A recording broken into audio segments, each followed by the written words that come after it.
తెలంగాణలో ఉన్న నిరుద్యోగులు ఎన్ని రంగులు మారుస్తున్నారంటే అసలు ఊసరు వెళ్ళన్నా ఇన్ని రంగులు మారుస్తుందో లేదో కానీ వీలైతే ఇన్ని రకాలుగా రంగులు మారుస్తున్నారు. అరే మీకంటే ఒక స్టాండ్ లేదా?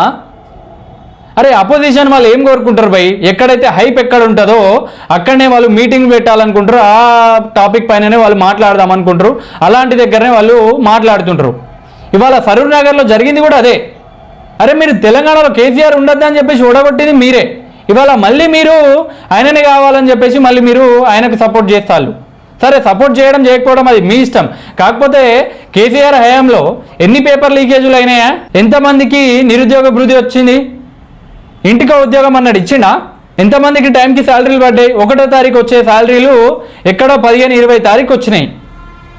ఆయన వద్దనే కదా మీరు మళ్ళీ కాంగ్రెస్ కావాలి, మాకు రేవంత్ రెడ్డి కావాలని చెప్పేసి రేవంత్ రెడ్డిని తీసుకొచ్చారు. ఇప్పుడు రేవంత్ రెడ్డి 19,000 పోస్టులు ఇయ్యక 5,000 ఇస్తా అంటే ఇప్పుడు మీరు మళ్ళీ కేసీఆర్ తోటి జత కూడుతున్నారు. అంటే మీకు ఎక్కడున్న స్టాండ్? అటు లేకుంటే ఇటు, ఇటు లేకుంటే అటు. రేపటి రోజున నిరుద్యోగులను ఎవరు నమ్మే పరిస్థితులు లేదు కదా. వీళ్ళకి బకరగాల్లాగా వీళ్ళకు ఒక 4 హామీలు ఇచ్చేస్తే చాలు, కథ మనకు జై కొట్టుకుంటూ ఉంటారనే పరిస్థితి తీసుకొస్తారు. మీరు ఏం చేద్దామని చెప్పండి? మీరు సొంతంగా మీరు ఎదగలేరా?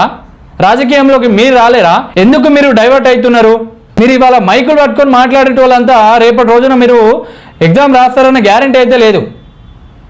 అనవసరంగా నిరుద్యోగులను వాళ్ళని అటు నుండి ఇటు, ఇటు నుండి అటు వాళ్ళని టైం పాస్ చేస్తున్నారు తప్ప బకరాలు చేస్తున్నారు. వాళ్ళ టైం వేస్ట్ చేస్తున్నారు మీరు.